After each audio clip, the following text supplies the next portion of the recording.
শক্তি খুবই। কত শক্তি। আফ্রিকান না?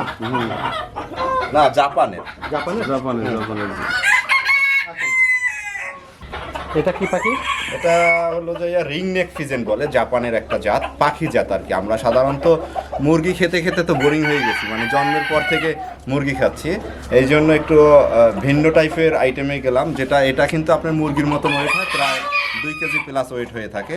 আপনার মুরগির মতন আপনি পালন করা যায় আর কি সাধারণত, কিন্তু এটা ডিমও কিন্তু খাওয়া যায়, মুরগির মতনই সাইজ। আমি ডিমটাও দেখাবো।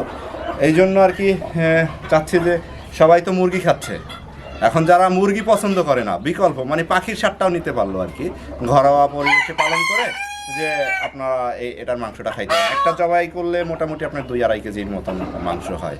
তাহলে আমাদের দেশি মুরগিও তো ওরকমের 1.5 কেজি 2 কেজি মাংস হয়। এই ক্ষেত্রে একটু ভিন্ন আইটেমটা হলো, এই জন্য আর কি এটা পালন করা। কিন্তু এটার প্রাইসটা একটু বেশি আর কি, আস্তে আস্তে হয়ে যাবে, কমে যাবে। আর এটার গলার যে নেকটার ভিতরে একটা মার্ক আছে সাদা, এই জন্য রিং নেক বলে আর কি। গলার এই নেকটার জন্য রিং নেক ফিজেন্ট বলে আর কি। মূলত ফিজেন্টের কয়েকটা ভেরিয়েন্ট আছে, কালার আছে বাংলাদেশে। তার ভিতরে আমার কাছে 2টা কালার হয়, একটা হচ্ছে গ্রিন ফিজেন্ট আর একটা হচ্ছে রিং নেক ফিজেন্ট।